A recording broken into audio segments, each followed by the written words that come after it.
nyata. Assalamualaikum warahmatullahi wabarakatuh. Waalaikumsalam warahmatullahi wabarakatuh.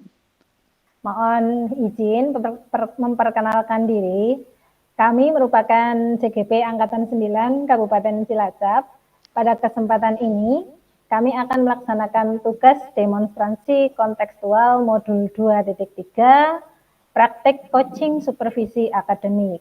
Saya, Dwi Sunarti, sebagai observer, lalu Pak Suryono sebagai coach, dan Bu Raswati sebagai coachee. Demikian perkenalan dari kami. Terima kasih atas perhatiannya. Wassalamualaikum warahmatullahi wabarakatuh. Waalaikumsalam warahmatullahi wabarakatuh. Assalamualaikum Pak Suryono. Waalaikumsalam Bu Dwi. Bagaimana keadaan Pak Sur hari ini? Alhamdulillah sehat Bu Dwi. Semoga juga Ibu juga dalam keadaan sehat pada hari ini. Amin, amin ya rabbal alamin. Baiklah, pada hari ini Pak Sur akan melaksanakan praktik coaching. Benar ya Pak?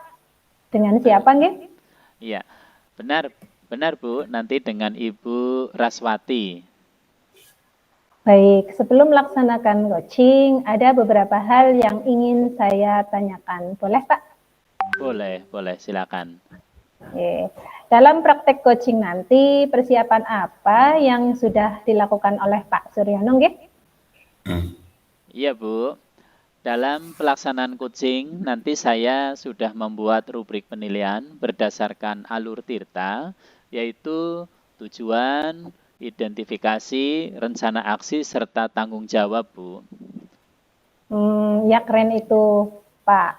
Kemudian kompetensi coaching apa yang ingin Bapak kembangkan?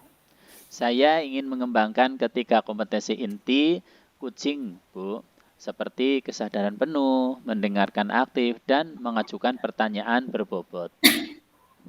Nah, dari ketiga kompetensi tersebut, yang mana nih yang secara spesifik ingin diobservasi oleh Pak Sur? Kompetensi yang secara spesifik yang ingin diobservasi yaitu mengerjakan pertanyaan yang berbobot, Bu. Oh ya, jadi kompetensi yang ingin dikembangkan yaitu mengajukan pertanyaan yang berbobot ya Pak. Ya. Lalu indikator ketercapaiannya itu seperti apa Pak?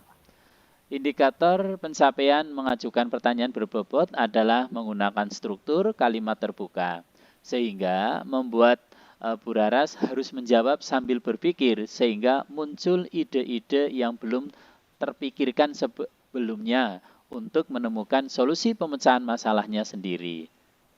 Luar biasa Pak Sur. Baiklah, saya rasa cukup pertanyaannya dari saya Pak. Monggo bisa dimulai praktek coachingnya bersama Bu Raswati. Terima kasih Bu. Saya akan memanggil Ibu Raras. Boleh ya Bu? Oke, monggo Pak. Silahkan. Selamat siang Pak Sur. Bagaimana nih keadaannya Pak Sur? Selamat siang Bu. Alhamdulillah saya dalam keadaan sehat. Bagaimana Ibu Raras hari ini? Alhamdulillah, saya juga sehat ini Pak. Sebelumnya maaf mengganggu waktunya sebentar. Bolehkah saya meminta waktu Pak Sur sebentar saja? Oh ya, boleh, silakan. Silakan duduk Bu. Bu Raras kelihatannya murung sekali ini pada pagi hari ini, nggak seperti biasanya. Kira-kira apa yang ingin dibicarakan pada siang hari ini? Begini loh Pak, sebenarnya saya itu mau sharing sama Pak Sur tentang permasalahan siswa kelas saya, khususnya di pembelajaran IPA di kelas 6 loh Pak Sur. Oh, baiklah. Kira-kira apa yang diharapkan Bu dengan diskusi yang kita lakukan kali ini? Saya berharap dengan diskusi ini akan mendapatkan solusi terbaik untuk mengatasi permasalahan ini, Pak Sur. Oh, iya. Baiklah, kalau boleh tahu Bu, apa yang terjadi dengan pembelajaran IPA di kelas 6? Begini Pak Sur, pada pembelajaran IPA itu khususnya di materi tata surya ya Pak Sur, itu 75% dari seluruh siswa kelas 6 ternyata nilainya itu masih di bawah KKM gitu loh, Pak Sur. Oh iya, Bu? Iya, Pak. Nah, padahal kan saya merasa kalau saya sudah berusaha semaksimal mungkin dalam pembelajaran tersebut. Tapi kok masih ada saja gitu ya siswa yang belum paham, yang kurang antusias terhadap pembelajaran itu, Pak Sur. Oh, begitu. Iya, iya, iya, iya. Kira-kira yang membuat siswa nilainya menjadi rendah atau di bawah KKM itu menurut Ibu sebenarnya apa? Kalau saya pikir itu mungkin siswanya kurang fokus dalam pembelajaran, terus kalau saya memberikan pertanyaan itu mereka lebih diam, tidak ada yang bisa menjawab. Kegiatan itu cenderung aktif ketika saya menunjuk salah satu siswa gitu. Nah, baru mau menjawab. Nah, kemudian dalam pembelajaran murid saya itu lebih sering asik bermain sendiri. Hmm. Bahkan sudah saya tegur, tapi nanti ya selang beberapa waktu ramai kembali begitu, Pak. Oh, iya, iya, iya, iya. Kira-kira siswa itu tertarik tidak dengan pembelajaran IPA yang Ibu sampaikan? Kalau saya lihat sih siswanya juga kurang tertarik dan kurang antusias gitu terhadap pembelajaran. Sehingga dalam pembelajaran ya menjadi tidak aktif, Pak. Jadi motivasinya kurang begitu ya, Bu ya, terhadap pembelajaran IPA begitu ya? Iya, benar sekali, Pak Sur. Biasanya Bu menggunakan media apa sih ketika mengajar? Biasanya saya hanya menggunakan buku teks. Nah, selain itu juga paling saya hanya catat materinya itu di papan tulis, begitu, Pak Sur. Oh, jadi mengajar pikir itu, saya pikir saya hanya mencatat materi di depan papan tulis, begitu ya Bu ya. Seni itu menggunakan media apa lagi Bu? Apa ya, Pak? Sepertinya hanya itu saja sih, Pak.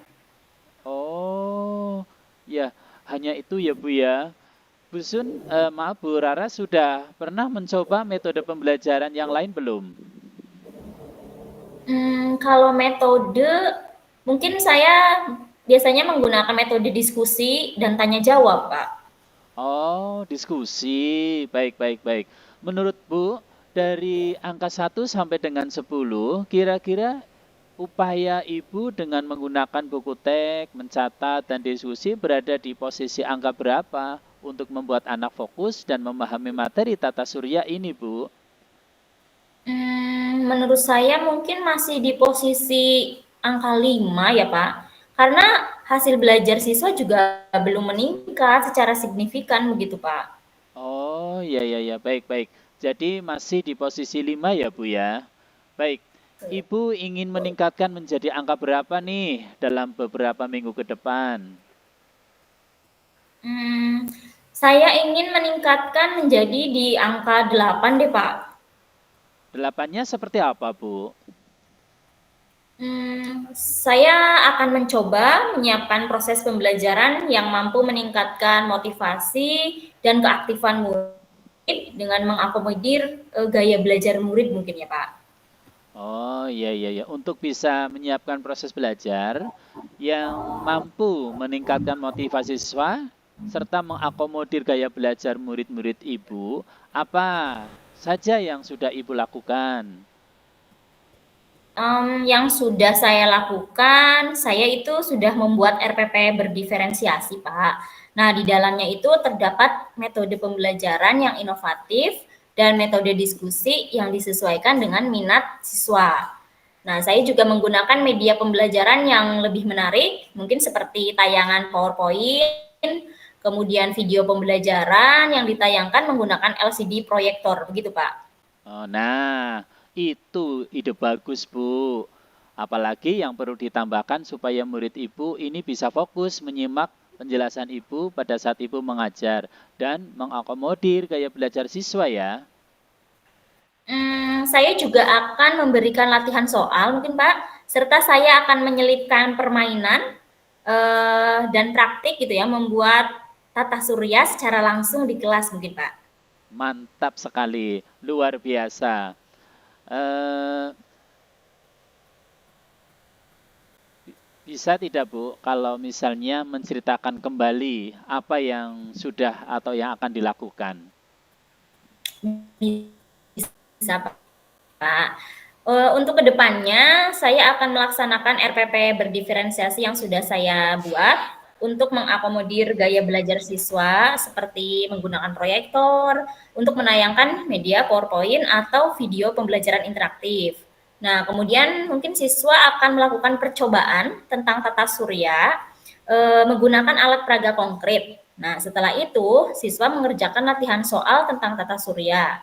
Siswa akan dikelompokkan sesuai dengan minatnya. Setelah itu, siswa diminta mempresentasikan hasil diskusi kelompoknya sesuai dengan minatnya juga. Agar tidak monoton dan lebih menarik, saya akan memanfaatkan gadget siswa juga, Pak.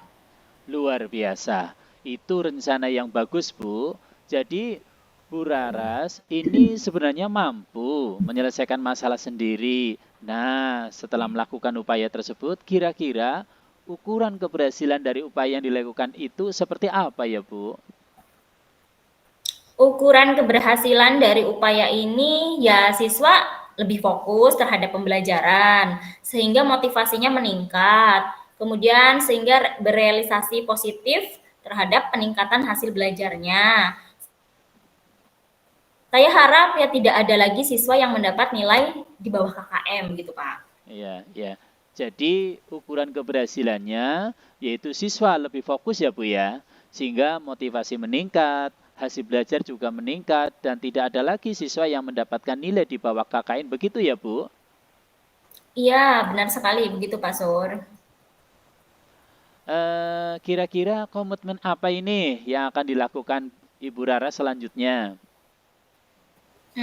Kalau begitu mungkin mulai besok saya akan menyiapkan LKPD yang mampu mengakomodir minat siswa, media-media pembelajaran seperti PowerPoint, video pembelajaran interaktif, dan peralatan yang digunakan saat permainan gitu Pak. Oh, oke, oke, oke. Lalu siapa yang akan membantu Ibu melaksanakan komitmen tersebut? Saya akan minta bantuan sama Bu Sinta mungkin Pak? Oh, Bu Sinta yang operator ya? Bagus, Iya. iya iya bagus. Jadi nanti bisa sharing bersama apabila Ibu Raras menemui kendala dalam pembuatan PPT, video pembelajaran maupun dalam menggunakan alat peraga pada saat permainan. Baik Bu, kalau saya simpulkan dari awal ada permasalahan yaitu ada siswa 75% dari seluruh yang ada nilainya di bawah KKM. Hal tersebut terjadi karena siswa kurang fokus dalam pembelajaran. Kalau diberi pertanyaan, mereka diam. Tidak ada yang bisa menjawab dan sering rame sendiri. Bu Raswati telah melakukan upaya, tapi belum berhasil. Kemudian Ibu akan melaksanakan upaya yang saya kira sangat bagus dan luar biasa idenya, yaitu dengan membuat RPP berdiferensiasi yang mengakomodir gaya belajar siswa dengan menggunakan PPT dan video pembelajaran yang ditayangkan menggunakan LCD proyektor. Pemberian latihan soal menggunakan latar alat peraga yang konkret dan permainan langsung. Wah, saya rasa ini rencana yang luar biasa, Bu. Kemudian selanjutnya saya ingin bertanya, bagaimana sekarang perasaan Ibu Raswati? Wah, perasaan saya sekarang sudah plong, Pak. Sudah lega sekali karena permasalahan yang saya hadapi sekarang sudah menemukan solusi untuk kedepannya seperti apa, begitu, Pak. Alhamdulillah, saya ikut senang, Bu, bisa mendapatkan solusi dari persoalan yang Ibu hadapi. Ya, terima kasih Pak Sur. Ini setelah saya berdiskusi dengan Pak Sur sehingga saya bisa mendapatkan pencerahan dan solusi atas permasalahan yang sedang saya hadapi, Pak. Siap, Bu. Setiap progres saya akan kabari Ibu. Mohon izin pamit ya, Bu. Saya akan kembali ke kelas. Oh iya ya, Pak Sur, terima kasih. Baik. Assalamualaikum. Waalaikumsalam.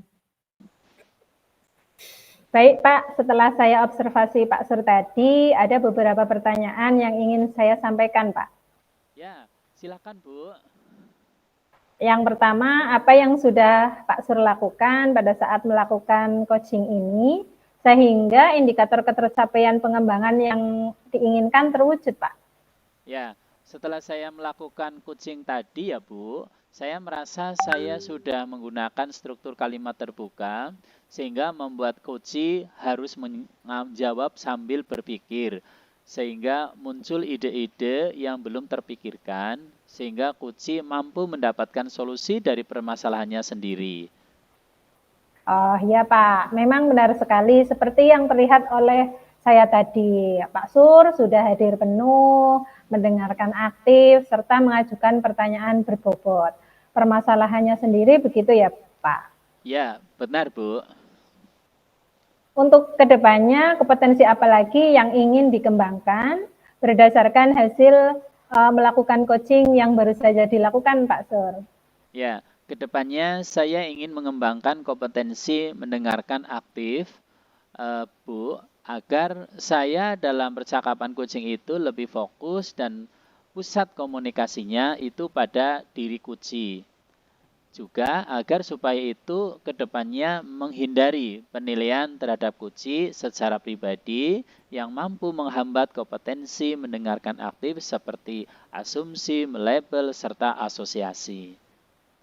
Ya, baiklah Pak Sur, mudah-mudahan di kesempatan ini saya bisa melihat bagaimana Pak Sur mengembangkan kompetensi mendengarkan aktif dapat terlaksana di kegiatan coaching selanjutnya. Terima kasih Pak Sur untuk hari yang luar biasa ini. Sama-sama Bu, Assalamualaikum.